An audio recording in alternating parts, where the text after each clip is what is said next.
கடன் வாங்கல். பிற மொழியினரைக் காட்டிலும் தமிழர் பிறமொழி சொற்களை கலந்து பேசும் வழக்கத்தை மிகுதியாக கொண்டிருக்கின்றனர். எழுதும்போது கட்டுப்பாடு இருந்தாலும் அன்றாட பேச்சு வழக்கில் கலப்பு மிகுதியாக உள்ளதை நாம் காண முடிகிறது. புதிய ஒரு பொருளை ஏற்றுக்கொள்வது போலவே புதிய கருத்தையும் ஏற்று அவற்றிற்கான பெயர் சொற்களையும் கடன் வாங்கிக் கொள்வது மக்களின் இயல்பாக மாறிவிட்டது. ஒரு மொழி பிற மொழி சொற்களை கடன் வாங்குவதற்கு 3 காரணங்கள் உண்டு. தம்மிடம் இதுவரை இல்லாத புதிய பொருள்களை பயன்படுத்த முயலும் போதும், ஒரு மொழியாரிடம் இருந்து செல்வாக்கும் உயர்வும் பெற்ற ஒரு துறையை பயிலும் போதும், மொழிபெயர்ப்போர் சோம்பலால் தம் மொழியில் உள்ள சொற்களை தேடி காண முடியாமல் பிற மொழி சொற்களை அப்படியே ஏற்கும் பொழுதும் சொற்களை கடன் வாங்க நேரிடுகிறது. ஆட்சி மாற்றங்களினாலும் பிறமொழி இலக்கியங்களை போற்றுவதனாலும் சொற்கள் கடன் வாங்கப்படுகின்றன.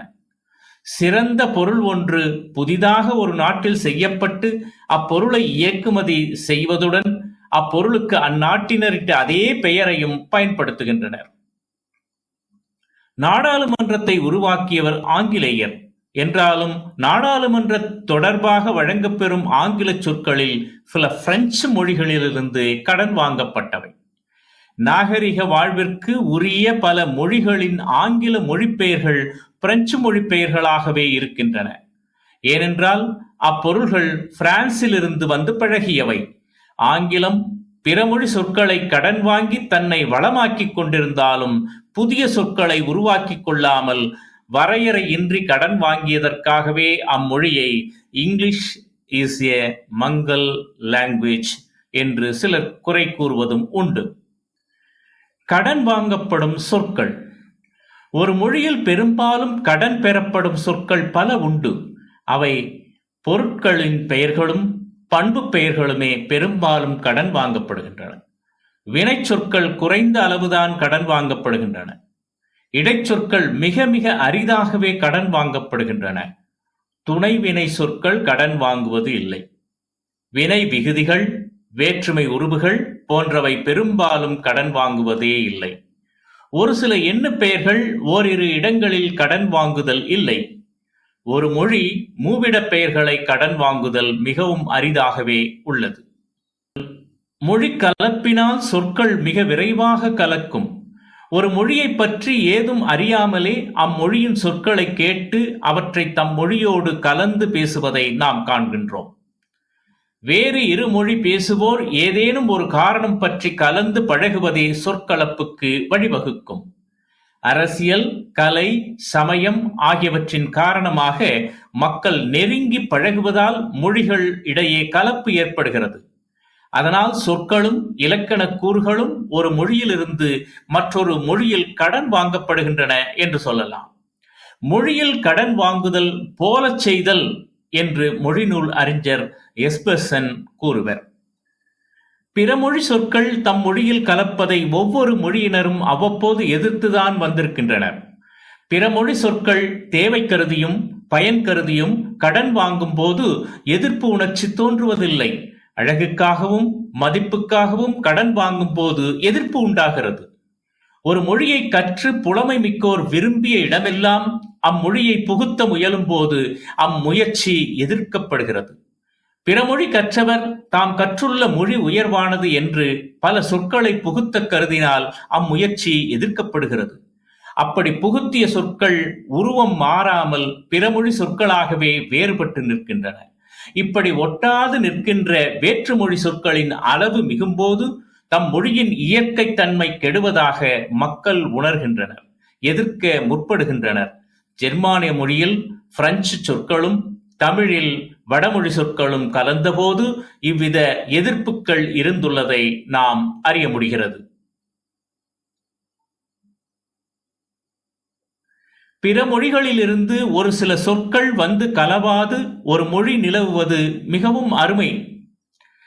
எந்த மொழியானாலும் கலை சொற்களாக விளங்குகின்ற பிற மொழி சொற்களை ஓரளவு கடன் வாங்க நேரிடுகிறது.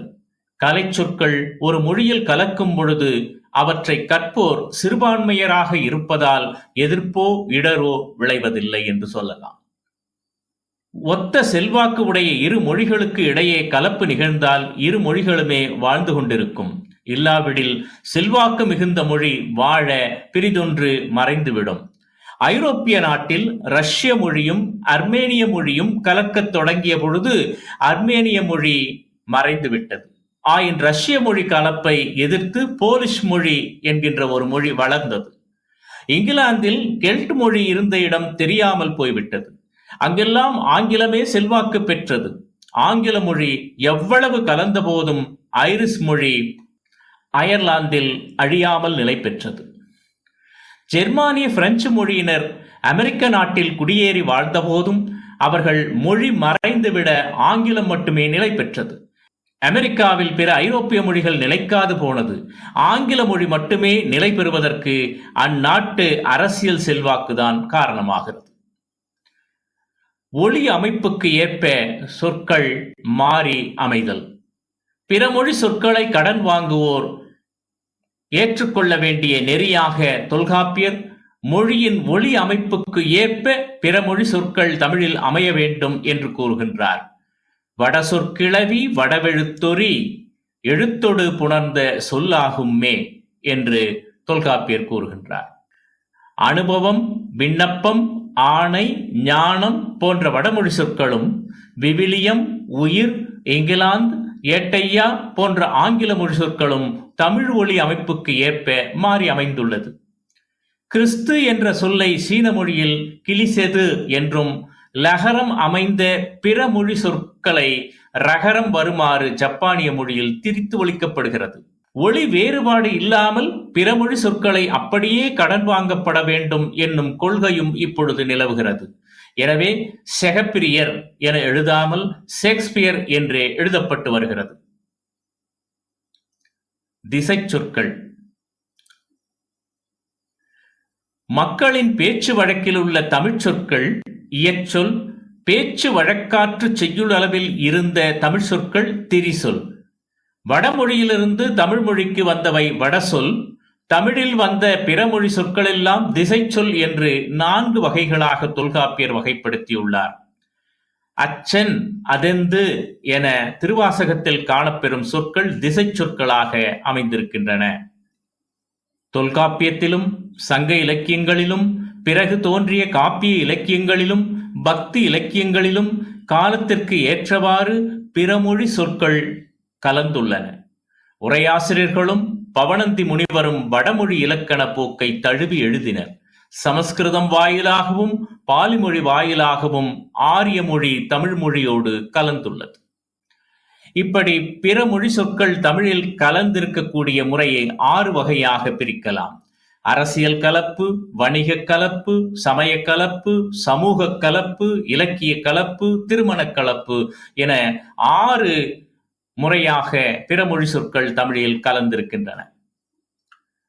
தமிழில் கலந்துள்ள பிற மொழி சொற்கள் அரபு மொழி, ஆங்கில மொழி, உருது மொழி, சமஸ்கிருத மொழி, இந்தி மொழி, பிரெஞ்சு மொழி, சீன மொழி, இத்தாலிய மொழி, போர்ச்சுகீசிய மொழி, லத்தீன் மொழி, டச்சு மொழி, சிங்கள மொழி, கிரேக்க மொழி, கன்னட மொழி, தெலுங்கு மொழி, மராத்தி மொழி, மலையாள மொழி என பல மொழிகளின் சொற்கள் தமிழ் மொழியில் கலந்திருக்கின்றன என்று சொல்லலாம்.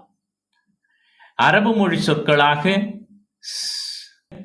முகமதியர்கள், ஆங்கிலேயர்கள், போர்ச்சுகீசியர்கள், டச்சுக்காரர்கள், பிரெஞ்சுக்காரர்கள், இத்தாலியர்கள் போன்ற மேல் நாட்டினர் தமிழ்நாட்டிற்கு வந்ததன் காரணமாக அவர்களின் மொழி சொற்கள் தமிழ் மொழியில் இடம்பெற்றிருக்கின்றன. சாஹிப் முகமதியன், சலாம் வணக்கம், ஆல்கஹால் சாராயம், காப்பி தேநீர், இமாம் தொழுகை நடத்துபவர், காயம் உறுதி, இகம் பெயர், கொசுரு பிசிர், சுல்தான் துர்க்க அரசனுடைய பட்டப்பெயர், சுன்னத் விருத்தசேதனம், சுன்னி முகமதியரின் ஒரு வகுப்பினர், தாபா முறை ஆகிய அரபு சொற்களோடு இலாக்கா, வசூல், நகல், கஜானா, மாமுல், முன்சிப், ஆசாமி என்ற சொற்கள் பல தமிழ் மொழியில் கலந்துள்ளன. ஆங்கில மொழி கலப்பு. இந்தியாவிற்கு வணிகம் செய்ய வந்த ஐரோப்பியர்களால் மிகுதியான செல்வாக்கு பெற்றவர்கள் ஆங்கிலேயர்கள். 300 ஆண்டுகால அரசாட்சியால் கலை, கலாச்சாரம், மொழி முதலியவைகளால் தமிழ் மொழியோடு இரண்டர கலந்தனர்.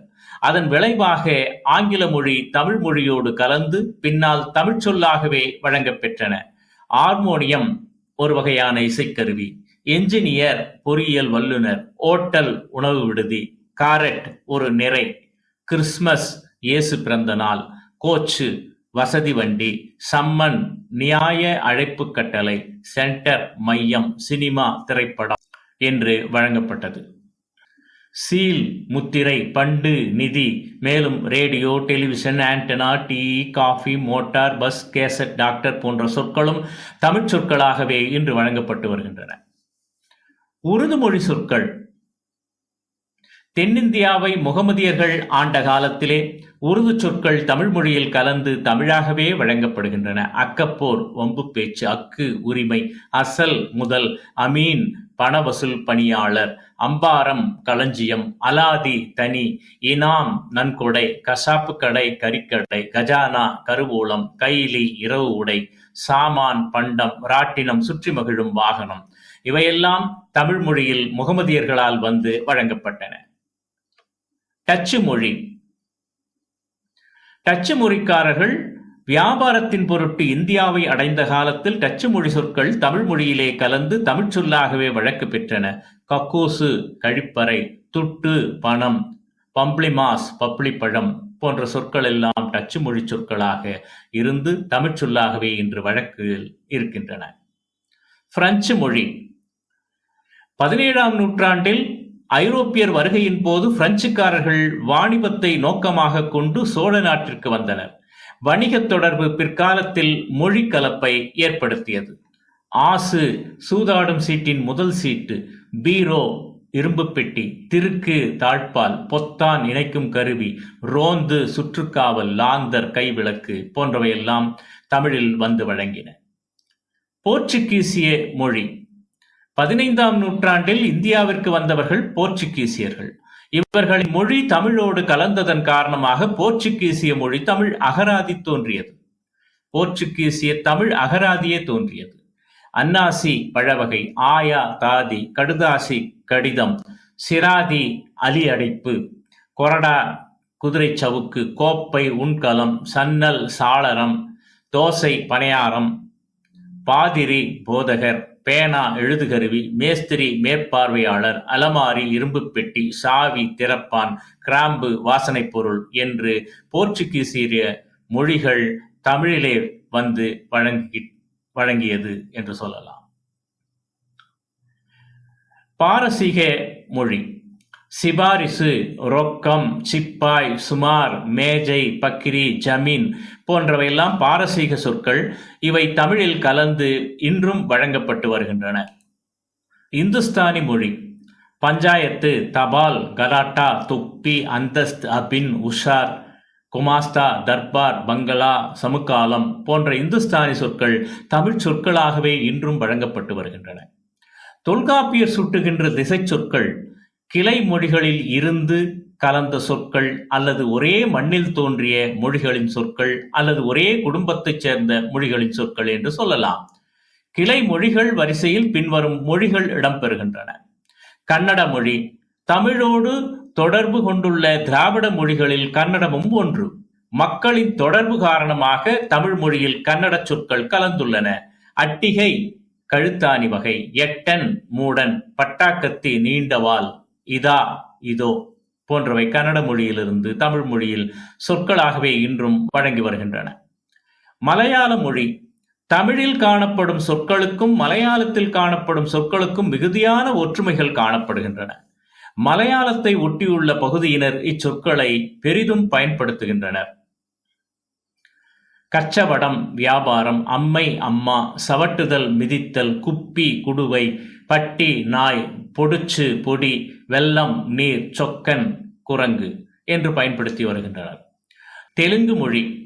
சங்க காலத்திலேயே தெலுங்கு சொற்கள் தமிழோடு தொடர்பு கொண்டிருந்தன. விஜயநகர பேரரசர்கள் காலத்திலே தெலுங்கு சொற்கள் தமிழில் அதிகம் கலந்தன. பின்வரும் சொற்கள் தெலுங்கு மொழி வழக்கு சொற்களாக இருக்கின்றன. அக்கடா சும்மா, அட்டி தாமதம், உருண்டை கவலம், ஒட்டாரம் பிடிவாதம், ஒயில் ஒரு வகை கூத்து, கட்டடம் வீடு, கன்றாவி பார்க்க சகிக்காத ஒரு நிலை, காட்டம் உரைப்பு, கும்பு, திரள், சந்து, முடுக்கு, ஜாஸ்தி, மிகுதி, லஞ்சம், கையூட்டு போன்ற தெலுங்கு மொழிகள் எல்லாம் தமிழ் மொழியில் வழங்கி வருகின்றன. மராத்திய மொழி. மராத்தியர் தஞ்சாவூரை தலைநகராக்கிக் கொண்டு சில காலம் ஆண்டு வந்தனர். இக்காலகட்டத்தில் மராத்தி சொற்கள் தமிழ் மொழியில் கலந்தன. அட்டவணை, பொருட்குறிப்பு, அபாண்டம், நிந்தை, சச்சாயம், உணவு பண்டம், கில்லாடி, அயோக்கியன், கைலாகு, கைத்தாங்கல், சாவடி, தங்குமிடம், பட்டாணி, கடலை, சாம்பார், பருப்பு குழம்பு, பேட்டை, புதுநகர் என்றெல்லாம் வந்தது. இந்தி மொழி சொற்களும் தமிழில் கலந்து தமிழ் மொழியாகவே இன்று வழங்குகின்றன. அசல், மூலம், அபின் ஒரு வகை மயக்கப் பொருள், அல்வா இனிப்பு வகை, ஆஜர் குறிப்பிட்ட இடத்திற்கு வருதல், ஜமுக்காலம் தரைவிரிப்பு, ஜல்தி உடைநடையாக, சபாஸ் பாராட்டுதல், இனாம் இலவசம், சாமான் பொருள்கள், ஜரூர் விரைவாக, சீசா கண்ணாடி குடுவை, சமாச்சாரம் செய்தி என்று இந்தி சொற்கள் தமிழில் வந்து தமிழ் மொழியாகவே இன்றைக்கு வழங்கப்பட்டு வருகின்றன.